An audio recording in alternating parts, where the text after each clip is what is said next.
नमस्कार, आप देख रहे हैं राजधर्म, आपके साथ मैं हूं रचना बंसल। नमस्ते, मैं राशिद। यूपी में जब भी कभी गठबंधन बनता है, गठबंधन टूटता है, नया गठबंधन बनने के आसार पैदा होते हैं, तो ऐसे में राजधर्म में हम डिबेट किया ही करते हैं, क्योंकि यूपी की सियासत जब गठबंधन के इर्द गिर्द घूमने लगे, खासतौर से विपक्षी सियासत, तो खबर बड़ी बन जाती है। लंबे समय के बाद अखिलेश यादव ने प्रेस कॉन्फ्रेंस की, सुगबुगाहट थी कि एसबीएसपी यानी ओम प्रकाश राजभर की जो पार्टी है उसके साथ में गठबंधन होगा। कुछ अखिलेश यादव बोलेंगे, लेकिन अखिलेश यादव चुप्पी साध गए। कानून व्यवस्था पर बोले, मंदी पर बोले, बेरोजगारी पर बोले, नहीं बोले तो एसबीएसपी पर नहीं बोले। अब 13 सीटों पर बाई इलेक्शन है उत्तर प्रदेश में। इन 13 सीटों पर समाजवादी पार्टी की स्ट्रैटेजी क्या होगी, बड़ा सवाल है। बहुजन समाज पार्टी लगातार ललकार रही है। एसबीएसपी की तरफ से इशारा यह दिया जा रहा है कि समाजवादी पार्टी के साथ में गठबंधन होगा, लेकिन योगी और मोदी का सामना कैसे करेंगे ये लोग? लेकिन सवाल आज राजधर्म में इसलिए भी उठा रहे हैं क्योंकि लंबे वक्त के बाद जब अखिलेश यादव ने प्रेस कॉन्फ्रेंस की, निगाहें इसलिए टिकी हुई थी क्योंकि अभी ओपी राजभर से उनकी बातचीत हुई थी, मुलाकात हुई थी। माना यह जा रहा था कि प्रेस कॉन्फ्रेंस में गठबंधन को लेकर कोई बात रखेंगे। हाँ, गठबंधन पर बात नहीं हुई, निशाना यूपी सरकार पर जरूर साधा, मोदी सरकार को भी आड़े हाथों लिया। लेकिन बहुत बड़ा सवाल, वो अखिलेश यादव जो वक्त रहते राहुल गांधी के साथ गठबंधन कर रहे थे, वो अखिलेश यादव जो मायावती के साथ गठबंधन कर चुके हैं, कुछ फायदा दोनों चुनाव में मिला नहीं। अब इस बार ओपी राजभर का हाथ अगर थाम रहे हैं तो क्या वाकई फायदा मिलेगा?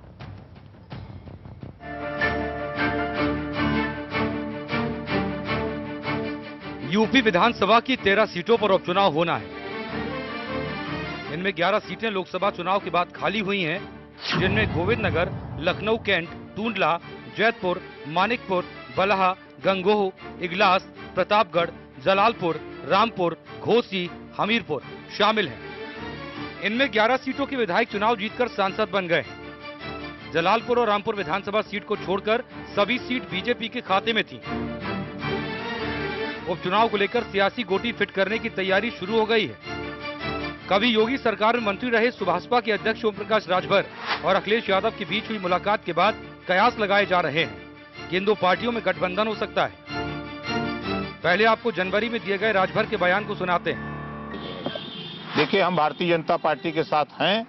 भारतीय जनता पार्टी अपने साथ रखना चाहेगी तो भारतीय जनता पार्टी के साथ रहेंगी। अगर वो नहीं चाहेगी तो 100 दिन का हमने समय सीमा दिया है, 12 दिन बीत गया है। 100 दिन के बाद हम उत्तर प्रदेश के 80 सीट पे चुनाव लड़ेंगे। लेकिन वक्त बदला, साथी बदले और बदली सियासी जरूरतें। राजभर बीजेपी से और सपा बसपा से अलग है। नए सियासी साझेदार की तलाश जारी है। सपा बसपा और राजभर के बीच बदलते समीकरण से सियासी गलियारों में कई सवाल खड़े हो गए हैं। राजभर अखिलेश की साइकिल पर सवार होकर राजनीतिक नैया पार लगाना चाहते हैं, लेकिन तस्वीरें साफ नहीं है। सोमवार को एसपी सुप्रीमो अखिलेश यादव ने तकरीबन 15 मिनट पत्रकारों से मुखातिब हुए, लेकिन इस दौरान उन्होंने एक बार भी ओम प्रकाश राजभर या उनकी पार्टी से गठबंधन का जिक्र नहीं किया। अब ऐसे में सवाल ये है कि क्या नए समीकरण से इन पार्टियों को फायदा होगा या यूपी में योगी मोदी के जादू से विपक्ष फिर धराशायी हो जाएगा।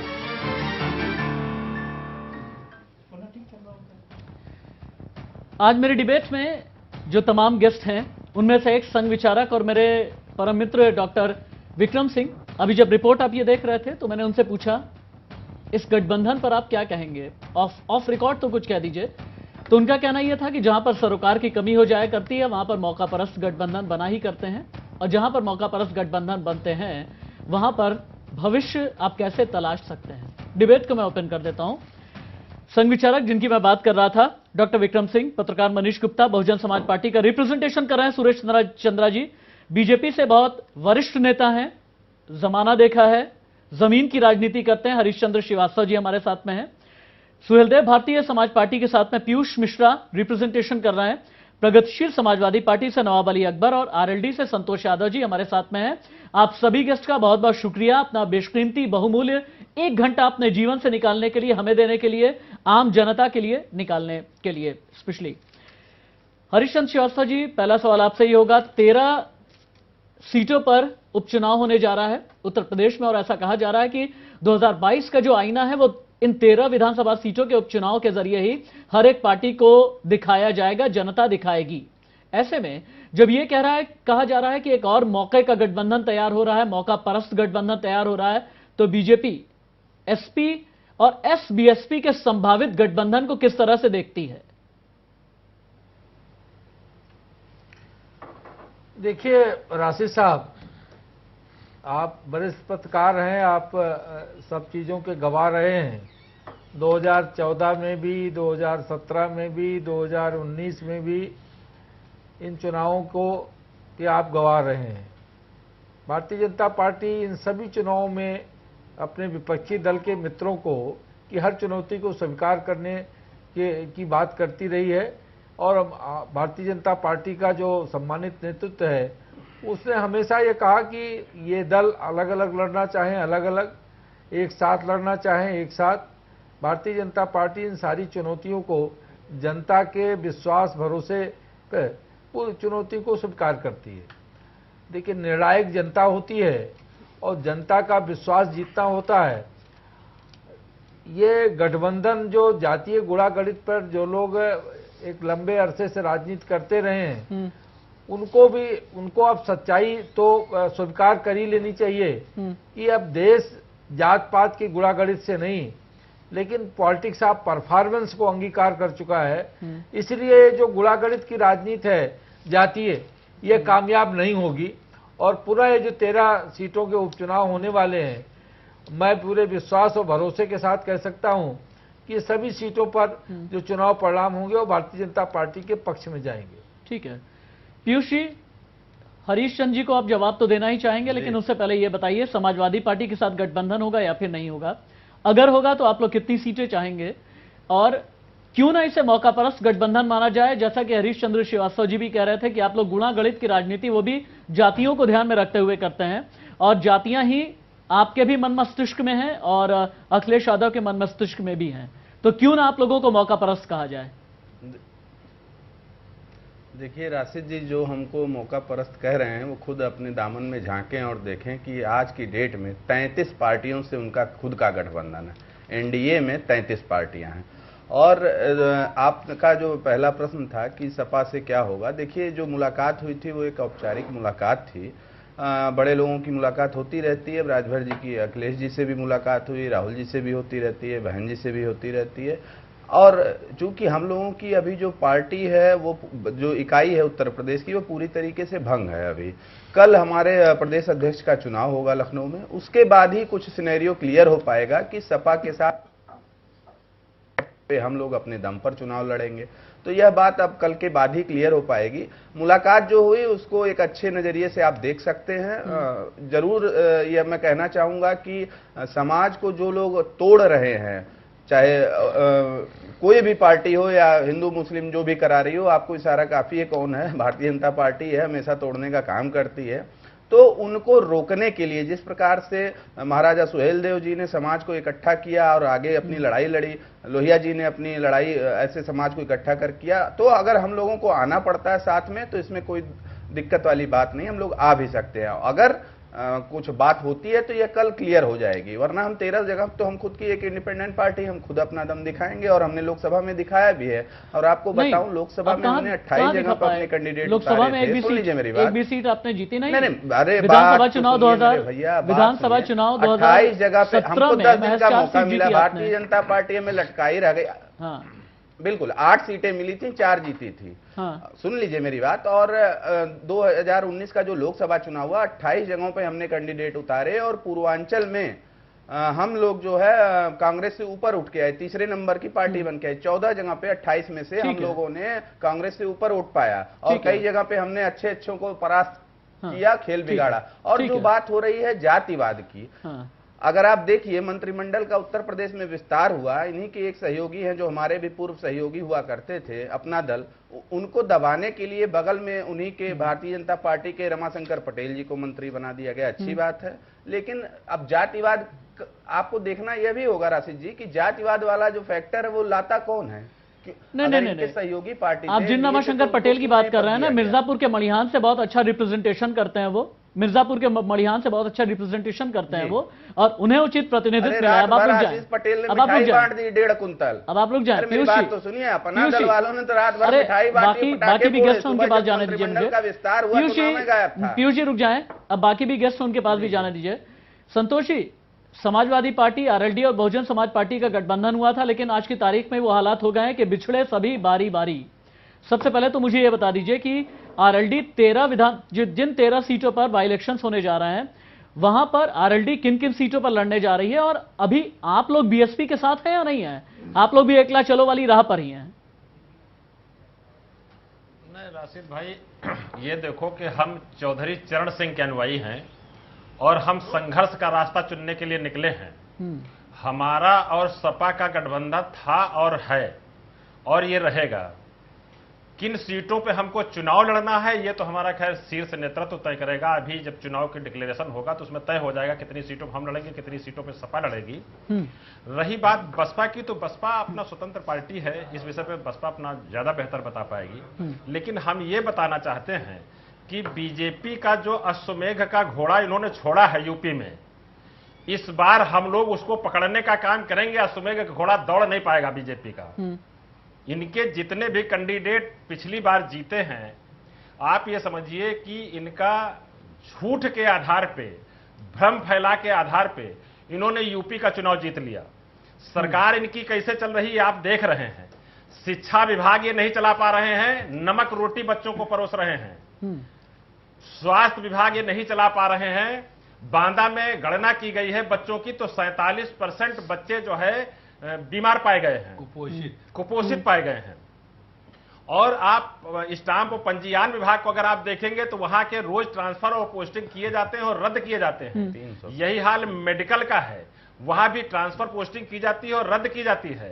यही हाल इनके यहाँ जो मेडिकल कॉलेज में मरीज आते हैं, मरीजों को प्राइवेट अस्पतालों में बेचने का काम किया जा रहा है। संतोष जी आपकी नजर में, संतोष जी आपकी नजर में, मेरी बात सुनिए, आपने तो इतनी कोई सरकार नहीं चला रही है। हाँ संतोष जी, संतोष जी आपने तो इतनी कमियां गिना दी। सरकार की कुर्सी खाली, संतोष जी आपने तो इतनी कमियां गिना दी। बिल्कुल उब गई है। अब सुने तो सही, में संतोष जी आपने इतनी कमियां गिना दी, लेकिन साथ ही साथ आपने अश्वमेध यज्ञ के बता दिया था। इस बार 13 चुनाव में जनता बताएगी कि ये कहां पे है। ठीक है संतोष जी, आपने इतनी कमियां तो बता दी, लेकिन आपने साथ ही साथ ये भी बता दिया कि अश्वमेध यज्ञ के असली उत्तराधिकारी जो हैं वो भारतीय जनता पार्टी वाले ही हैं। मैं तो फिर भी बड़ा ज्ञानी हूं, इतना जानता हूं कि अश्वमेध यज्ञ जो है सार्वभौमिक एक चक्रवर्ती सम्राट के जरिए किया जाता है। इसका मतलब यह है कि आपने ये मान लिया है कि भारतीय जनता पार्टी का रिप्रेजेंटेशन जो लोग भी कर रहे हैं वो चक्रवर्ती सम्राट है। हरीश चंद्र श्रीवास्तव जी की बाँछें तो खिल जानी चाहिए चक्रवर्ती सम्राट का सुन करके। नहीं बनने का प्रयास कर रहे हैं। ठीक है, नहीं नहीं है, अभी तो है, यूपी में भी है और केंद्र में भी है। हरीश चंद्र श्रीवास्तव जी मैं चाहूंगा कि आप थोड़ा जवाब दें। सच्चाई जो है वो सच्चाई जो है वो संतोष जी के होठों पे आई गई। और जहां तक आरोप प्रत्यारोप जो भी संतोष जी के हैं, मैं तो एक सेंटेंस में कहता इसका जवाब देना चाहता हूं कि राशिद साहब जब लोकसभा चुनाव के पहले ऐसे ही हमारे विपक्षी दल के मित्र सब ये कहते थे कि 80 में से 160 सीटें वो जीतने जा रहे हैं, तो मुझे इसको कहने में कोई अर्जा नहीं है। ये भी 13 में से हो सकता है 23 सीटें जीत रहे हो। फिलहाल ये तो जनता के हाथ में है, जनता फैसला सुनाएगी और सबके सामने आएगा। नवाब अली अकबर जी, लेकिन शिवपाल यादव कहां पर हैं? समाजवादी पार्टी की स्ट्रैटेजी पता चल रही है, एसबीएसपी की भी पता चल रही है, आरएलडी वाले भी बोल रहे हैं, लेकिन शिवपाल यादव की स्ट्रैटेजी क्या है? इन 13 विधानसभा सीटों पर बाई इलेक्शन में शिवपाल यादव अपने आप को कहां पर पाते हैं? 2022 की तैयारी में कहां पर पाते हैं? किसके साथ में जाएंगे? 2022 में दो चीजें कही जा रही हैं, समाजवादी पार्टी के साथ में आपकी पार्टी का दोबारा क्या मतलब विलय हो जाएगा, और या फिर यह भी हो सकता है कि कोई टैक्टिकल पार्टनरशिप आप लोग की हो जाए। समझ में नहीं आ रहा है, बिना डिप्लोमेटिक तरीके से आसान शब्दों में मुझे समझाइए। मैं अज्ञानी हूं, अज्ञानी समझ करके समझाइएगा आप। नहीं, विलय होना तो मुश्किल है, अब संभव नहीं है। क्योंकि जो नहीं मुश्किल है या नामुमकिन है, दो शब्द होते हैं, मुश्किल या नामुमकिन, वो वाला मिसाल है, तो इसलिए मुश्किल नहीं। लेकिन अब की जो चुनाव ये बाय इलेक्शन होने जा रहे हैं, यकीनन जो जनता है वो जिसको देखेगी कि बीजेपी को हरा रही है जो पार्टी भी, वो उसके ही साथ जाएगी। कि इतना ऊब चुकी है इन लोगों से, इनके कार्यकालों से, जो भी कार्यकलाप हैं आप हर चीज में देखिए। तो ये भी बता दीजिए कि आपकी नजर में फिर बीजेपी को हरा कौन रहा है, ये भी बता दीजिए आपकी नजर में। नहीं, तो जनता उस वक्त तय करेगी हर सीट पे कौन कौन लड़ रहा है, कौन अच्छा चुनाव लड़ रहा है। जो लड़ेगा उसी के साथ जाएगी जो सामने लड़ता हुआ नजर आएगा। राजनीति में जो तटस्थ विपक्ष में नहीं रहना बोलता चाहिए हुआ नजर आएगा। नवाब अली अकबर जी, राजनीति में तटस्थ बिल्कुल नहीं रहना चाहिए। खैर, डॉक्टर विक्रम सिंह के पास आते हैं। डॉक्टर विक्रम सिंह कहते हैं कि जातियों की जंजाल भी एक जाल होता है। डॉक्टर विक्रम सिंह ऐसा कहते हैं कि बीजेपी के लिए हमेशा जाति का जो जंजाल होता है ना, एक तरीके का जाल बिछ जाता है। हालांकि ये मिथक 2017 में भारतीय जनता पार्टी ने उत्तर प्रदेश में तोड़ा, 2019 में भी जम करके तोड़ा है। लेकिन बिहार की एक नजीर है जहां पर जाति चली थी, तो ऐसे में बीजेपी बैकफुट पर आ गई थी। लेकिन जैसे ही जाति का कोई एक तीर चलाते हैं Samajwadi party, Bahujan Samaj party, RLD, SBSP, वैसे ही संघ अपनी ढाल लेकर के खड़ा हो जाता है। इन विधानसभा चुनाव के बाई इलेक्शंस के लिए संघ की तैयारी क्या है? राशिद जी, तैयारी भारतीय जनता पार्टी को करनी है। भारतीय जनता पार्टी अपनी सरकार चला रही है, बढ़िया सरकार चला रही है। मुख्य विषय जो है हम लोगों का अभी गठबंधन पर चल रहा था। नहीं, मुझे और बता दें, जातीय की बात चल क्लियर रही कर दें, थी। उसके बाद अपनी बात आगे बढ़ाएंगे। क्या मैं ये समझ लूं, आपने ये कह दिया है कि संघ कुछ भी नहीं कर रहा है इन बाई इलेक्शंस के लिए, ये कहना चाहते हैं आप? राशिद जी, शब्द जाल में राजनीतिक लोगों से आप उलझे। अरे मैं, हम लोग तो बिल्कुल सीधी मैं बात हमेशा करते अपने हैं। आपको अज्ञानी कहता हूं। नहीं, देखिए स्पष्ट सी बात है, संघ अपना काम लगातार ही करता चला आ रहा है। हाँ। हमारे राजनीतिक रूप से हम लोगों की जिनसे समानता है वो भारतीय जनता पार्टी है, उसके साथ हम लोग हैं, हमें उसमें कोई कष्ट नहीं है कहने में। हम लोग बहुत खुलकर कह रहे हैं, हमारी विचारधारा भारतीय जनता पार्टी की विचारधारा एक जैसी है। मगर बाई इलेक्शन की तैयारी, ऐसा शब्द अभी संघ के लिए नहीं आता है, ये भारतीय जनता पार्टी के लिए बाई इलेक्शन की तैयारी भारतीय जनता पार्टी को करनी है। जहां तक जातीय स्थिति है, संघ समस्त जातियों में अपना काम कर रहा है, चाहे सुहेलदेव पार्टी हो, पीएसपीएल हो, समाजवादी पार्टी हो। ये सब लोग जब बात करते हैं तो ये कुछ पर्टिकुलर जातियों को लेकर बात करते हैं। जातियों की हम बात करने वाले एक तरफ बात करेंगे कि जाति विहीन समाज होना चाहिए, फिर दूसरी तरफ एक पर्टिकुलर जाति को लेकर बात करेंगे कि इस जाति की हम लोग राजनीति करने वाले हैं। आपको ध्यान हो कि कुछ दिनों पहले ओम प्रकाश राजभर जी आरक्षण में भी आरक्षण की बात करते थे। वो अति पिछड़े की बात भी करते थे, अति दलित की बात भी करते थे। वहीं पर बात हो रही है और यह बात 2001 में तत्कालीन मुख्यमंत्री आदरणीय राजनाथ सिंह ने लागू करी। पीयूष मिश्रा जी, धैर्य सीखिए, धैर्य सीखिए, धैर्य सीखिए। पीयूष, मुझे पता है कि आप लोग बड़े अधीर हैं, आपकी अधीरता दिखती है। अरे हम नहीं अधीर हैं। अरे आपकी अधीरता दिखती है लगातार, आप किस तरीके से कभी कहीं जा रहे हैं, ये आपकी अधीरता ही है। पूरी करें अपनी बात, आप पूरी करें अपनी बात।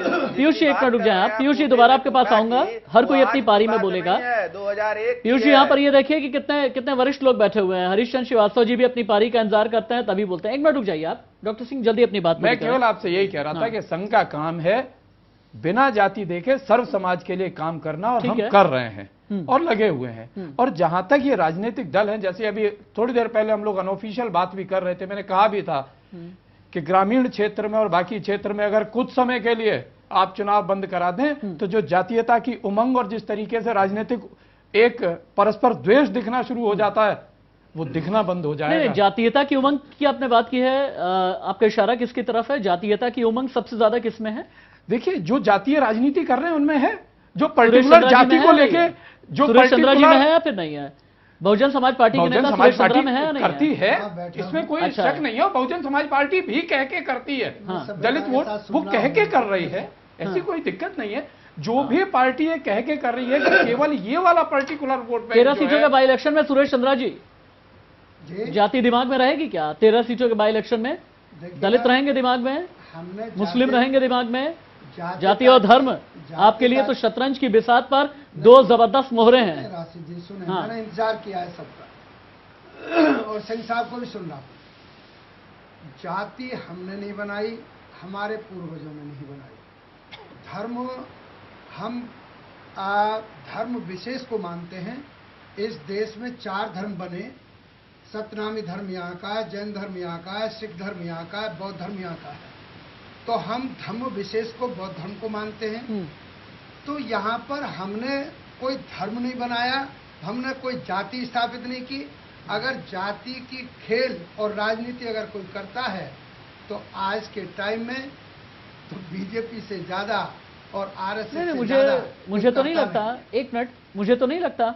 एग्जाम्पल दीजिए, एग्जाम्पल दीजिए। मुझे नहीं लगता जाति की राजनीति बीजेपी या संघ वाले करें ऐसा मुझे तो नहीं लगता। एग्जाम्पल दीजिए। किसका रिजल्ट है? मॉब लिंचिंग किसका? सर एक बात बताऊं, सर एक बात बताऊं, एक आदमी को एक बात बोलूं आपको। अरे जाति का एग्जांपल दे रहे थे, जाति का आप जाति का एग्जाम्पल दीजिए, आप धर्म की बात मत कीजिए। अभी जाति का एग्जाम्पल दीजिए।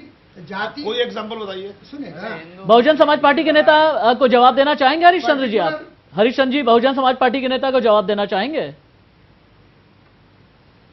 नहीं, देखिए, अब वो बहुजन समाज पार्टी की इनकी जो सुप्रीमो हैं, उन्होंने सहारनपुर में मंच से क्या बात कही थी? हाँ, तो मुझे मुस्लिमों लगता से है कहा नहीं था कि भूले बटोर होंगे। बटोर के और इकट्ठा करके वोट देना। और तो ये मैं किसको वोट कब देना? कब मैं क्या कहा था? क्या क्या स्टेटमेंट देती क्या हैं? कहा था? स्पष्ट करिएगा। शब्द क्या थे? उन्होंने कहा था कि Bahujan Samaj party, Samajwadi party, RLD गठबंधन को वोट देना। मुस्लिम वोट बैंक बटने मत देना। वोट बटने मत देना, ये तो एक मतलब अच्छा, एक तो उन्होंने सलाह कहा दी था है। कि बीजेपी को दे देना, ये कहा था क्या? एक एक करके भाई, एक एक वोट ना करके बटे, संतोष जी आ रहा हूं आपके कितना पास वोट पड़े, भी। ये हरीश जी अपनी बात पूरी कर लें। हरीश जी रिबट करना चाहते हैं। हरीश जी अपनी बात जल्दी पूरी करें। तो मैंने कहा कि ये सबको पता है कि बसपा कौन की यूएसपी क्या है और किसको लेके काम करती है। मैं तो केवल इतना ही कहूंगा कि भारतीय जनता पार्टी सबके साथ, सबके विकास और सबके विश्वास के संकल्प के साथ काम कर रही है और सबके साथ, सबके विकास और सबके विश्वास के लिए काम करती रहेगी।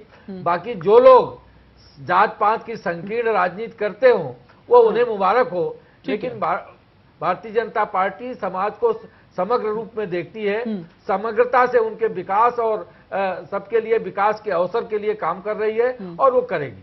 ठीक है संतोष जी, जल्दी रिएक्ट कर लें, उसके बाद मनीष जी के पास भी जाना है मुझे। बोल रहे हैं आप। मैं अभी हमारे आरएसएस के प्रवक्ता साहब बोल रहे थे जाति के विषय में, और हमारे बड़े सीनियर बीजेपी के प्रवक्ता साहब बोल रहे थे जाति के विषय में। मैं एक घटना याद दिलाना चाहता हूं बनारस की। माननीय नरेंद्र मोदी जी आए थे वहां पर, और गंगा के ऊपर नाव में कुछ जात विशेष के लोगों को बैठाकर पैर धोने का काम उन्होंने किया था।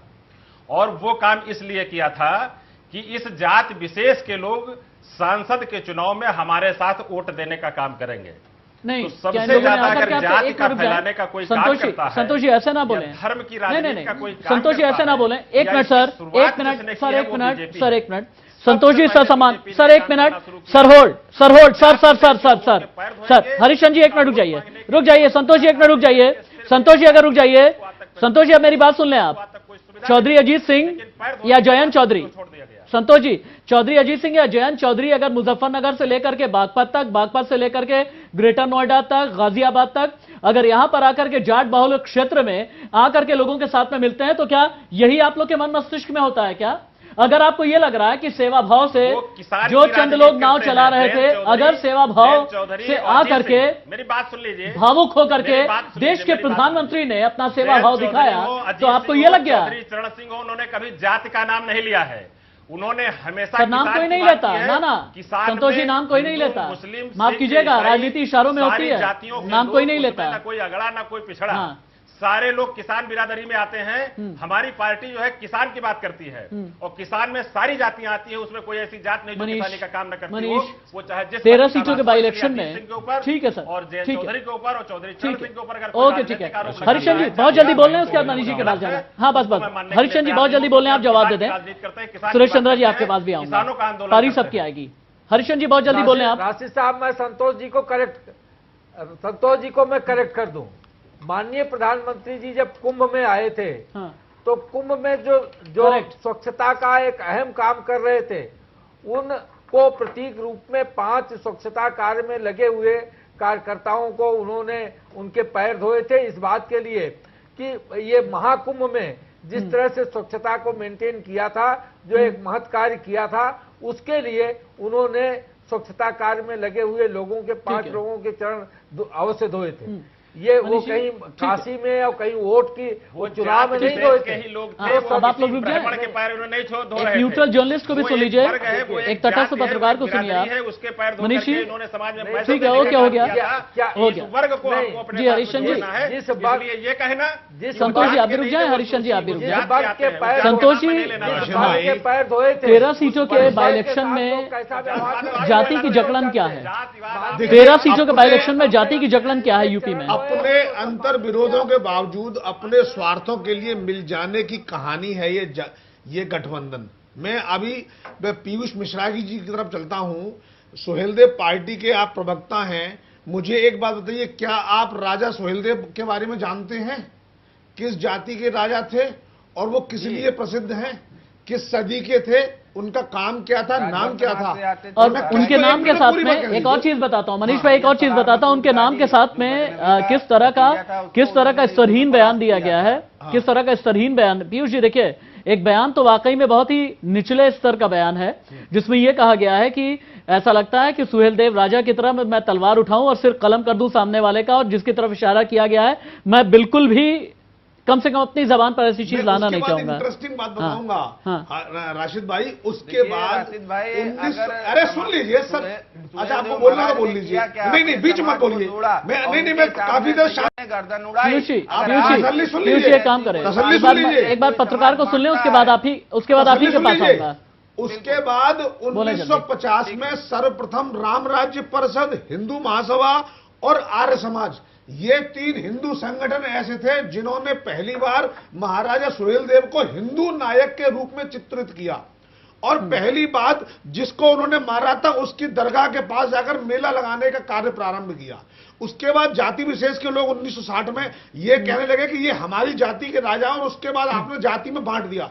तो एक भारतीय योद्धा को जाति में बांटने का काम किसने किया, ये पूछने की जरूरत नहीं है, पहली बात। दूसरी बात यह है, जहां तक मैं बहुजन समाज पार्टी की बात करूं, जो पार्टी अपना अस्तित्वहीन राजनीति ही जो दलित राजनीति से लाई है, तो वो जाति पाति की ना बात करें, ओके ठीक है, ऐसा ठीक नहीं लगता। ओके ठीक है, अब सुरेश चंद्रा जी रुक जाए, सुरेश चंद्रा जी रुक जाए, सुरेश चंद्रा जी डिबेट लॉन्चिंग ना करें, सुरेश चंद्रा जी चीख चिल्लाट नहीं, चीख चिल्लाट नहीं, होल्ड चीख चिल्लाट नहीं, हो गया, ओके ठीक है, हो गया। मनीष जी रुक जाए, सुरेश चंद्रा जी रुक जाए। पीयूष जी आप कुछ कह रहे थे, वो तो अपनी बात आगे बढ़ाइएगा ही, लेकिन मुझे ऐसा क्यों लगता है कि आप लोग अति पिछड़ों की और पिछड़ों की राजनीति करते रहे हैं, लेकिन वही उसी राजनीति के लिहाज से आप लोगों को जवाब भी दिया गया है बीजेपी की तरफ से। निषाद, बिंद, मल्ला, केवट, कश्यप, भर, धीवर, बाथम, मछुआरा, प्रजापति, राजभर, कहार, कुमार, धीमर, मांझी, तुरहा, गौड़, इन्हीं की राजनीति आप लोग ज्यादा करते हैं। 13.5 से 14.25% के आसपास की आबादी है, लेकिन पिछले दिनों अनुसूचित जाति में इन्हें शामिल करने का आदेश भी जारी कर दिया गया। तो ये लोग तो, मुझे तो ऐसा लगता है कि ये लोग तो बीजेपी के साथ में चले जाएंगे। आप लोग अब क्या करेंगे? नहीं, सुनिए बताता हूं आपको। देखिए, जो 17 जातियों को अनुसूचित जाति, अनुसूचित जनजाति में शामिल करने की बात कही गई, वो होती कैसे? इन्होंने यहाँ तो जारी कर दिया, योगी जी ने देखा भैया 13 विधानसभा में चुनाव है, फट से लालीपाप दे दो और ये पिछड़ी जाति हमारे पास आ जाएगी, इससे हम फिर 13 सीट जीत लेंगे। क्योंकि जो अब की स्थिति है उस पर इन 13 विधानसभा के उपचुनाव का जो भी कोई खामियाजा अगर भुगतेगा तो वह भारतीय जनता पार्टी पे, अगर किसी पे भी जाएगा तो माननीय योगी जी पे ही नाम आएगा। पहली बात तो इन्होंने तो जारी कर दिया भैया तुम सर्टिफिकेट जारी कर दो, जैसे एक बार माननीय मुलायम सिंह जी ने भी कहा था सर्टिफिकेट आप जारी कर दो, लेकिन ये भूल गए कि यह असंवैधानिक है। इन्हीं के केंद्रीय मंत्री माननीय थावरचंद गहलोत ने भरी लोकसभा में कहा कि उत्तर प्रदेश में यह नहीं हो सकता, यह असंवैधानिक है। हुआ क्या? इससे 17 जातियों को जो अनुसूचित जाति और जनजाति में शामिल करने का लॉलीपॉप दिया था वो ठंडा पड़ गया।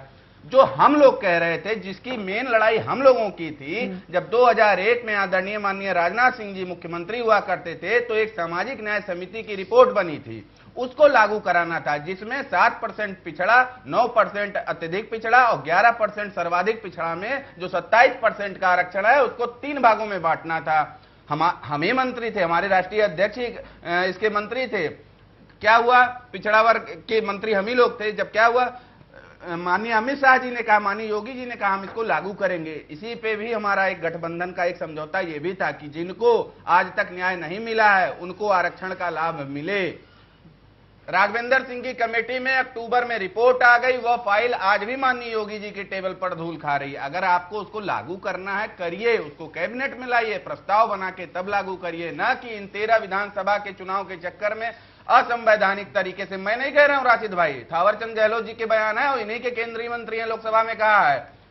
इसको प्रॉपर वे से आप लागू कराइए, आरजीआई के पास जाइए, लोकसभा में पास कराइए, राज्यसभा में पास कराइए, फिर यह बिल बनेगा। ऐसा नहीं है कि न खाता न वही, और जो भाजपा कहे हुए हरीश श्रीवास्तव जी, ऐसा है क्या? दूसरी ऐसा है क्या?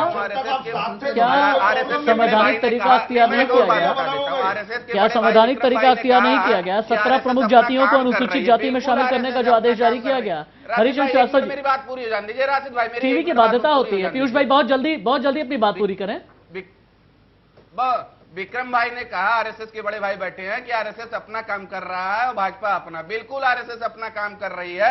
शहीद इंस्पेक्टर सुबोध सिंह जो मारे गए वहां पे आतंकियों द्वारा, एक आतंकी ही थे वो बजरंग दल के थे। आज उनका माल्यार्पण करके स्वागत हुआ। बजरंग दल कहां से आता है बड़े भाई बता दें। ठीक है, डिबेट को डिरेल नहीं करेंगे। जाहिर सी बात है। हरीश श्रीवास्तव जी, पिछड़ों का वोट पाने के लिए आरोप यह है पीयूष मिश्रा का कि 17 प्रमुख जातियां जिन्हें पिछले दिनों अनुसूचित जाति में शामिल किया गया, इनका इशारा यह है कि ओपी राजभर से डर था और पिछड़ी जातियों का वोट पाने के लिए ऐसा किया गया। इन्हें जवाब दे दें, उसके बाद नवाब अली अकबर जी के पास जाता हूं।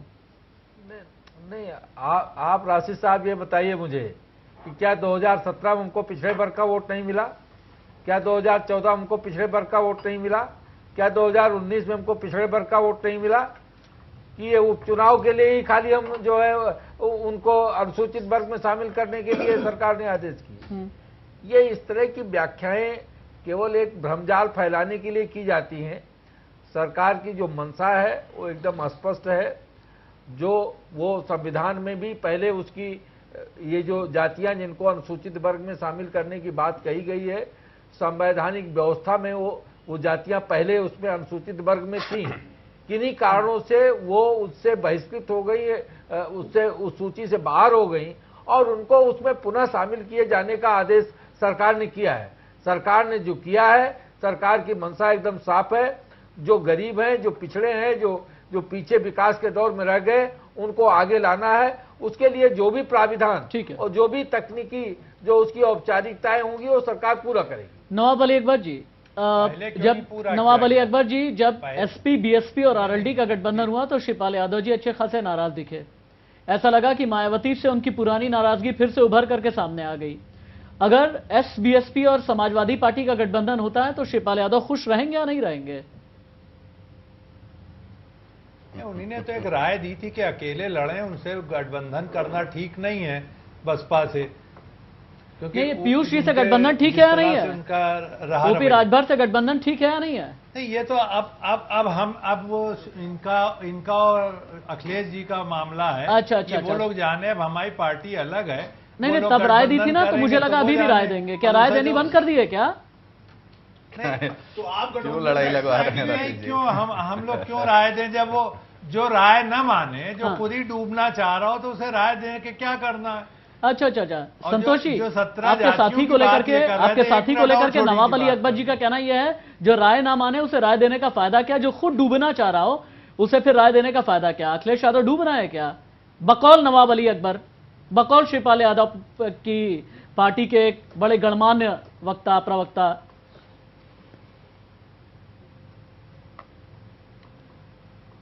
संतोष जी, राशिद भाई, हम ये कहना चाहते हैं कि देखो, हमारा जो गठबंधन है, समान विचारधारा के लोग अगर हमारे गठबंधन में शामिल होना चाहते हैं, उनका स्वागत है और उनका स्वागत किया जाएगा। जो भी हमारे गठबंधन में समान विचारधारा के लोग हैं, उनका सम्मान किया जाएगा, गठबंधन में शामिल किया जाएगा। नहीं तो हम लोग समान विचारधारा के हम कहाँ आपका विरोध कर रहे हैं? हमने कहा हमने आपका विरोध किया नहीं। 2 सीट उस वक्त लोकसभा में आपका नाम ले लिया, हमने आपका विरोध 2 सीट मांगी थी। तो समान विचारधारा के लोगों का सम्मान होगा, गठबंधन में शामिल किया जाएगा और उनके साथ चुनाव लड़ा जाएगा। और रही बात ये जाति की राजनीति, लेकिन एक चीज है संतोष जी, पीयूष जी, नवाब अली अकबर जी, एक चीज मैं देख रहा हूं कि आप लोग गठबंधन करते हुए एक दूसरे को दर्द बहुत देते हैं। नवाब अली अकबर जी बड़े दर्द में है, ये समझ में आ रहा है। चेहरे पर मुस्कान है लेकिन दिल में इनके दर्द बहुत है। इनके दिल में सुई बड़ी चुभी हुई है। संतोष जी, क्या करते हैं आप लोग? पीयूष जी, क्या करते हैं आप लोग? लखनऊ में बैठे हुए हैं। नवाब अली अकबर जी का ख्याल रखा कीजिए ना, शिवपाल जी का ख्याल रखा कीजिए आप लोग थोड़ा सा। इनको क्या दिक्कत है? ख्याल ये क्या रखेंगे? इनको क्या दिक्कत, अब तो यही बता पाएंगे। लेकिन हमको लगता है कि आगामी चुनाव में हम लोग एक होकर लड़ेंगे। मजबूत संगठन मेरा खड़ा हो गया है, समाजवादी पार्टी को बहुत पीछे छोड़ दिया है। हम लोग समाजवादी असली विचारधारा इधर आ चुकी है। आप अखिलेश का गुरूर और घमंड आगे देखिए कैसे खत्म हो जाए। अच्छा, मतलब असली समाजवादी और नकली समाजवादी वाला मामला भी आ गया है। हरीश चंद जी, लेकिन एक चीज, लेट्स टॉक समथिंग सीरियस।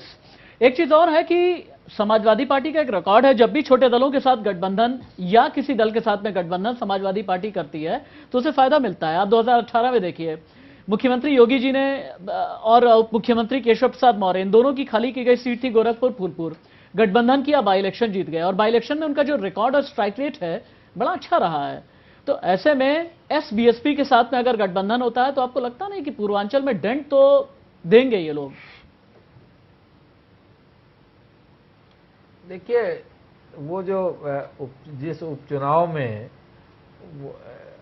को लेकर के सपा बसपा में बहुत ज्यादा ऑक्सीजन आ गई थी, उसका रिजल्ट उनको मिला। और देखिए, वो एक बात वो बार बार रिपीट नहीं होती।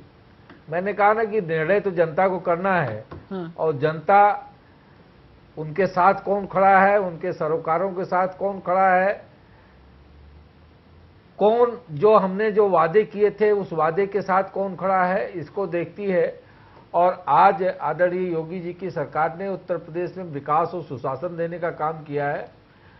जो अराजकता था उत्तर प्रदेश की, जो जंगल राज था, वो पूरी तरह समाप्त हुआ है। न्याय दिल्ली में मिल रहा है सुप्रीम कोर्ट से। तो मैं इस भरोसे के साथ कह सकता हूं, वो किसान हो, वो मजदूर हो, युवा हो, सबके लिए सरकार ने काम किया है। और सभी वर्ग के, जाति वर्ग समूह के लोगों में सरकार के प्रति एक मजबूत भरोसा है। इस आधार पर मैं ये कह सकता हूं कि ये जो गठबंधन की जो फलित हो रही थी अखिलेश जी को, अब शायद वो उल्टा हो जाए।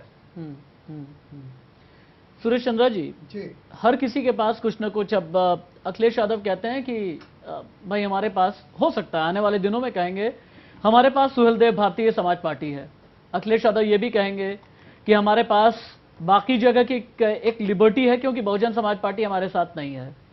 हरीश चंद्र श्रीवास्तव जी का कहना यह है इनडायरेक्ट वे में कि हमारे पास योगी जी हैं, मोदी जी हैं, इसके अलावा गैलेक्सी ऑफ लीडरशिप है, संघ भी बैकअप दे रहा है। नवाब अली अकबर जी को यह लगता है कि शिवपाल यादव जी हैं और असली समाजवादी पार्टी उनके पास में है।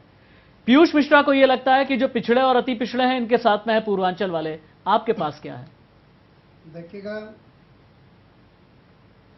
हम एक अनुशासित कार्यकर्ता हैं और अनुशासित ही पार्टी है।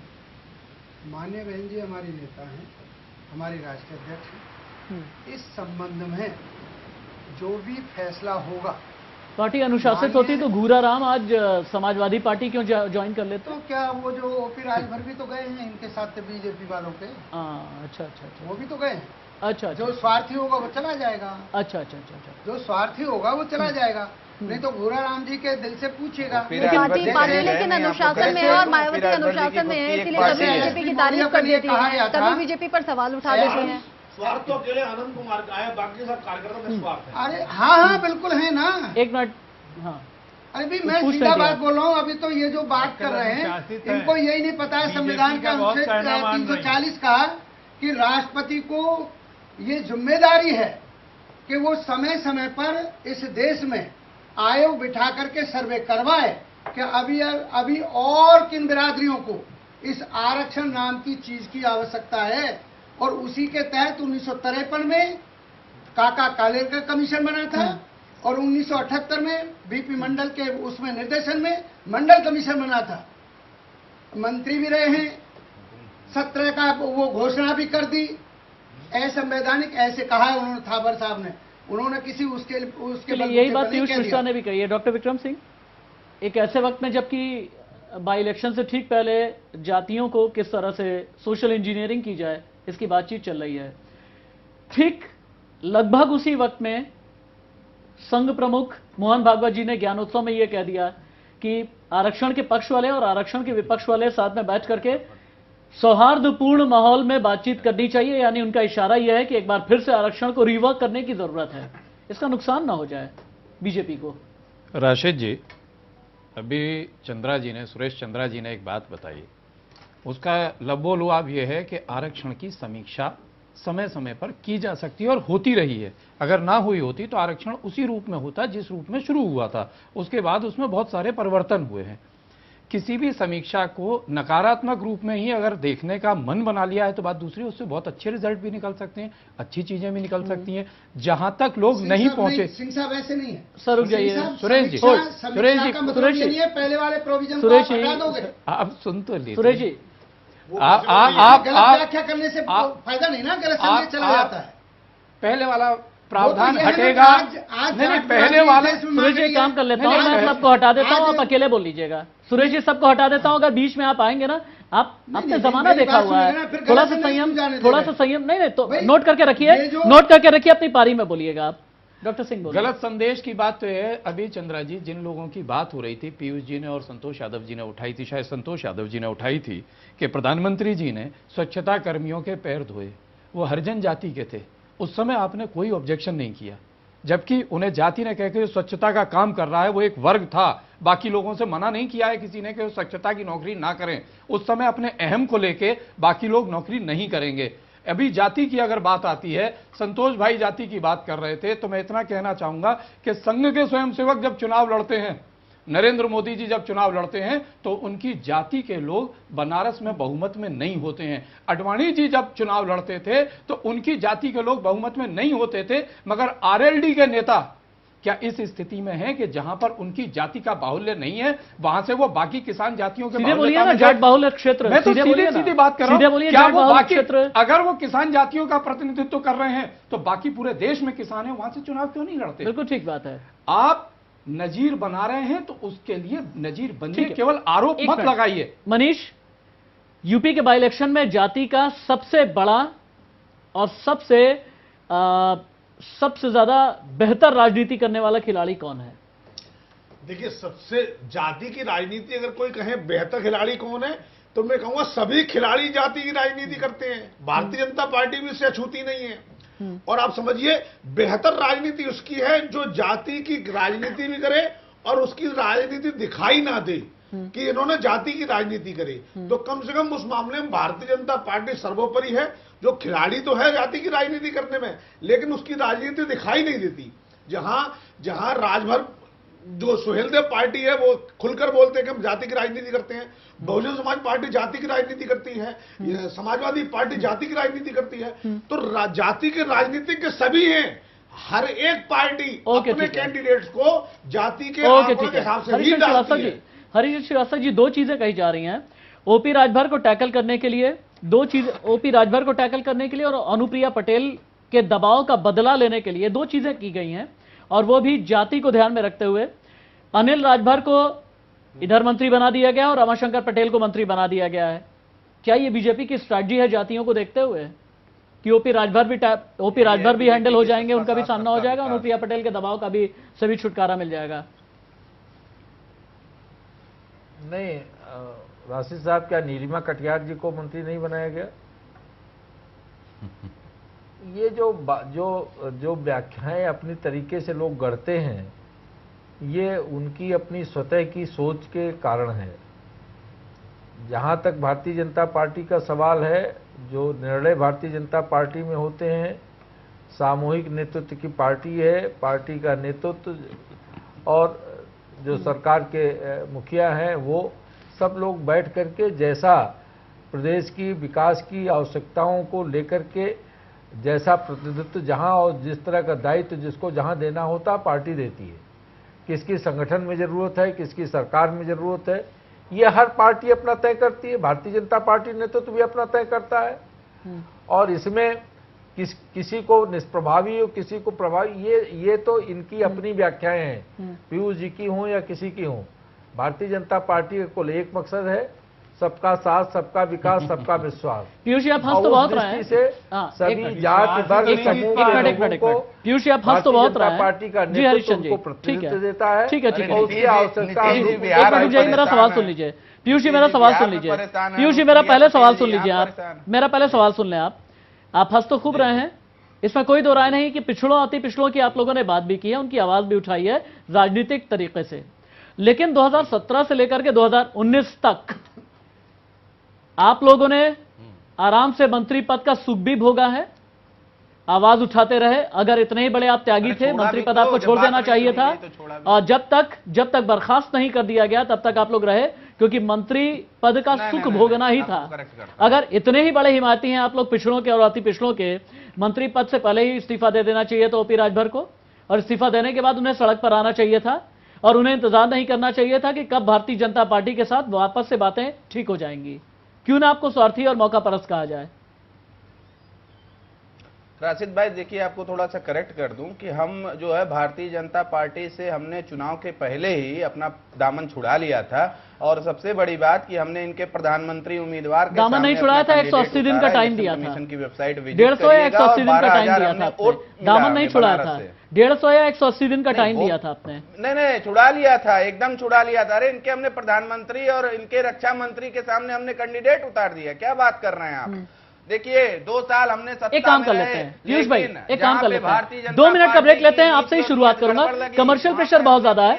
राजधर में आज बात संभावित समाजवादी पार्टी और सुहेलदेव भारतीय समाज पार्टी के गठबंधन पर, जाति की जकड़न पर, जाति को अपनी नजर में रखते हुए जो 13 सीटों के बाई इलेक्शंस होने जा रहे हैं उनके लिए बनाई गई स्ट्रैटेजी पर एक बार फिर से मैं डिबेट को ओपन कर देता हूं। पीयूष मिश्रा हालांकि हमारे साथ में थे, लेकिन उन्हें कहीं जाना था, इस वजह से जा चुके हैं अभी फिलहाल।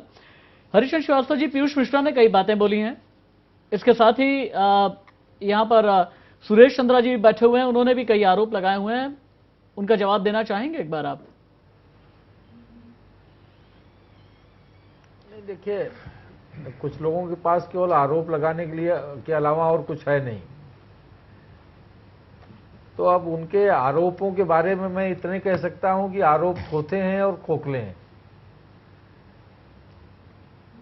भारतीय जनता पार्टी जो हमारे राष्ट्रीय अध्यक्ष ने जो जनता के साथ वादा किया, जो जनता से अपील की कि जात पात को छोड़ के पॉलिटिक्स ऑफ परफॉर्मेंस के साथ खड़े की होइए, वो जनता ने उसको अंगीकार किया और भारतीय जनता पार्टी उस पर पूरी तरह से खरी माने उतरने का जो मानक है उस पे वो काम कर रही। जितने वायदे हमने जनता के साथ किए थे उसको पूरा कर रहे हैं, और हम लोक कल्याण के लिए काम करते हैं। राजनीति अपनी जगह है, सरकार चलना अपनी जगह है, लेकिन जो भारतीय जनता पार्टी का उद्देश्य है उस उद्देश्यों की पूर्ति के लिए काम कर रही है। ठीक है, सुरेश चंद्रा जी सवाल है, और चुनाव में जनता उसी जी अपनी बात पूरी कर लें। आप कुछ कह रहे थे, अपनी बात पूरी कर लें आप।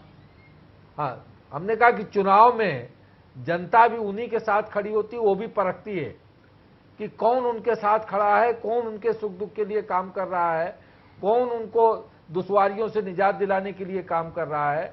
वो विकास का पैमाना हो, वो लोगों के अमनो अमान की बात हो, वो रोजगार के अवसर की बात हो, वो बाकी सुविधाओं की बात हो, तो भारतीय जनता पार्टी जो हमने जो अंत्योदय जो हमारा लक्ष्य है, जो हमारे पंडित दीनदयाल उपाध्याय जी के एकात्म मानव दर्शन का जो सूत्र वाक्य है, उसको लेकर के जो पार्टी और सरकार दोनों में बैठे हुए लोग उसके लिए समर्पित हैं, उसके लिए कार्य कर रहे हैं। लेकिन देखिए ना, मैं उस विश्वास भरोसे के साथ ये कह सकता हूँ जी, लेकिन देखिए ना, हो या आम चुनाव, लेकिन हरिशंकर जी देखिए ना, सुरेश चंद्रा जी दलितों की बात तो करते हैं, बाकी हाँ सुरेश चंद्रा जी दलितों की बात तो करते हैं, बहुजन की बात तो करते हैं, लेकिन जब अंत्योदय की बात आती है ना, जब अंत्योदय की बात आती है, विकास को अंतिम बात करते हैं, हाँ तब फिर सबको साथ लेके चलने की बात करते हैं। ठीक है सुरेश चंद्रा जी, एक बार के लिए आप बाई इलेक्शंस में एसपी और एसबीएसपी का सामना तो कर लेंगे, लेकिन योगी जी का सामना कैसे करेंगे, मोदी जी का सामना कैसे करेंगे,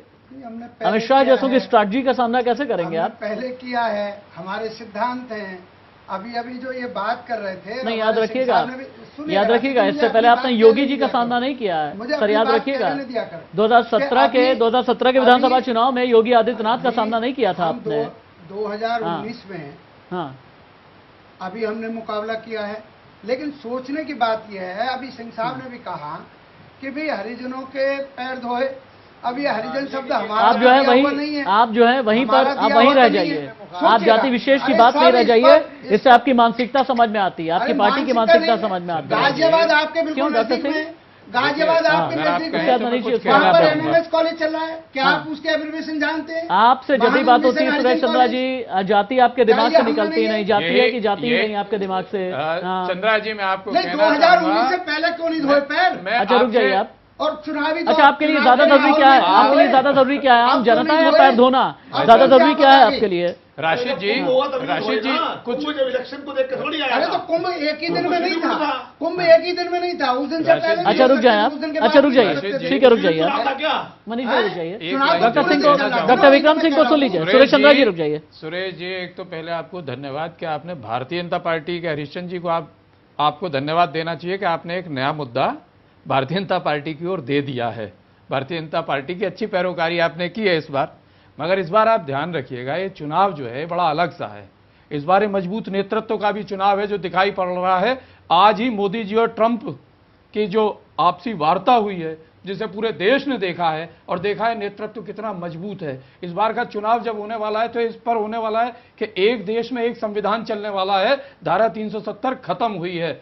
इस बार का जो चुनाव होने वाला है वो होगा कि कैसे समानता का वातावरण जनरेट होना है, सब चीजों को सबके लिए सारे के सारे जो भी विकल्प है वो सबको उपलब्ध हो। ये जाति की राजनीति की बात हर चुनाव से पहले हो रही है। मैं सबसे पहला राजनीतिक दल है जिसने आपको सपोर्ट किया इंडिया में। मना किसने किया? हमने तो मना नहीं किया। मैं वही आपसे कह रहा हूं जो चुनाव की जो परिपाटी है वो बदल गई है 2014 के बाद से। आप जाति को लेके कितना भी पीछे पीछे भागिए, ये जाति से चुनाव नहीं होंगे। अब देश का युवा, देश का कामगार, देश का किसान किधर देख रहा है, किधर से। अब मैं हर किसी के पास क्लोजिंग कमेंट के लिए जाऊंगा। छोटे छोटे क्रिस्पी कमेंट दीजिएगा आप सभी। मनीष जी आपके साथ में शुरुआत, ये 13 सीटों का तिलिस्म कौन तोड़ पाएगा? निश्चित रूप से इस समय तो 370 का जो इफेक्ट है, बीजेपी निश्चित रूप से विनर रहेगी। और जहां तक आपने जाति के बारे में पूछा है तो आप समझिए भारतीय समाज में जाति बहुत गहरे तक बैठी हुई है, तो राजनीति अभी जाति से दूर होकर चले ऐसा हाल फिलहाल अगले 10 साल तो नहीं दिखता। संतोष यादव जी, एक न्यूट्रल जर्नलिस्ट ने जो कहा वो तो आपने सुना ही होगा। 13 सीटों का तिलिस्म जब आप तोड़ने के लिए निकलेंगे तो आपको धारा 370 की उस सफलता का भी सामना करना पड़ेगा, आपको ट्रिपल तलाक से आजादी की उस सक्सेस का भी सामना करना पड़ेगा, G7 में नरेंद्र मोदी का ट्रंप को सीधे दो टूक जो जवाब दिया गया है उसका भी सामना करना पड़ेगा, और विकास के काम का भी सामना करना पड़ेगा। करेंगे कैसे? बिल्कुल पूरा सामना किया जाएगा राशिद भाई। कारण मैं बता दूं कि यूपी का ये चुनाव होगा, चुनाव यूपी का होगा और यूपी में अकेले हमारे मुख्यमंत्री योगी जी अकेले संभाल नहीं पा रहे हैं। 3 मुख्यमंत्री यहां काम कर रहे हैं और तीनों मुख्यमंत्रियों का व्यू अपना अपना अलग अलग होता है। और 2022 के चुनाव आने के पहले एक और चेहरा भी मुख्यमंत्री का आएगा जो डिप्टी सीएम होगा। एक तो सवर्ण, यहाँ पे 2 सवर्ण हैं, एक बैकवर्ड का मुख्यमंत्री है, एक अभी दलित मुख्यमंत्री बनाया जाएगा। जाति की बात, पूरा चुनाव राजनीति का जो ये होगा ये जात के आधार पर बीजेपी चुनाव लड़ेगी। ठीक है नवाब अली अकबर जी, ठीक है क्योंकि मैं क्लोजिंग कमेंट के लिए हूं। नवाब अली अकबर जी आपका क्लोजिंग कमेंट। रही बात ट्रिपल तलाक की, तो जिस दिन से ट्रिपल तलाक का ये आ गया है, नवाब अली अकबर जी आपका क्लोजिंग कमेंट। निरंतर तलाक की घटनाएं नवाब अली जी क्लोजिंग कमेंट जी को बोलने दें। देखिए बीएसपी जो है वो बीजेपी के कहने पे कैंडिडेट अपने उतारेगी, उसी के कहने पे ये बाय इलेक्शन लड़ रहे हैं। कभी इन्होंने बाय इलेक्शन नहीं लड़ा था क्योंकि इस वक्त इतना ज्यादा वो दबाव में आ चुकी हैं इनकी मुखिया कि जो बीजेपी कहेगी वही करेंगे। सुरेश चंद्र जी ऐसा है क्या? मायावती इतनी दबाव में आ गई हैं कि बीजेपी जहां जिस कैंडिडेट को कहेगी उसे उतारेंगे। बीजेपी बाय इलेक्शन बुलंदशहर पे भी लड़ा था, माननीय बहन जी ने जो झगड़ा हुआ था डीएम से, चलिए याद आ रही हो तो। चलिए मनीष जी, सुरेश चंद्रा जी, संतोष जी, हरीश चंद्र जी, नवाब अली अकबर जी, डॉक्टर विक्रम सिंह जी, बहुत शुक्रिया आपका राजधानी के इस डिबेट में हमारे साथ रहने के लिए। बहुत शुक्रिया, आप सभी का बहुत शुक्रिया। एक चीज जरूर कहना चाहूंगा कि लोकतंत्र की सबसे बड़ी प्रयोगशाला होती है जब भी चुनाव हुआ करता है। ऐसे में इस प्रयोगशाला में जाति की बात न की जाए, धर्म की बात न की जाए, और आज की तारीख में वक्त बहुत बदल गया है, दशक बदल चुके हैं, और ऐसे में जब भी जाति की राजनीति की जाती है तो जनता आज की तारीख में उन्हें खारिज भी करने का दम रखती है और विश्वास रखती है। यह समझना जरूरी है। न स्याही के दुश्मन न सफेदी के दोस्त, हमें आईना दिखाना है, दिखा देते हैं। नमस्ते।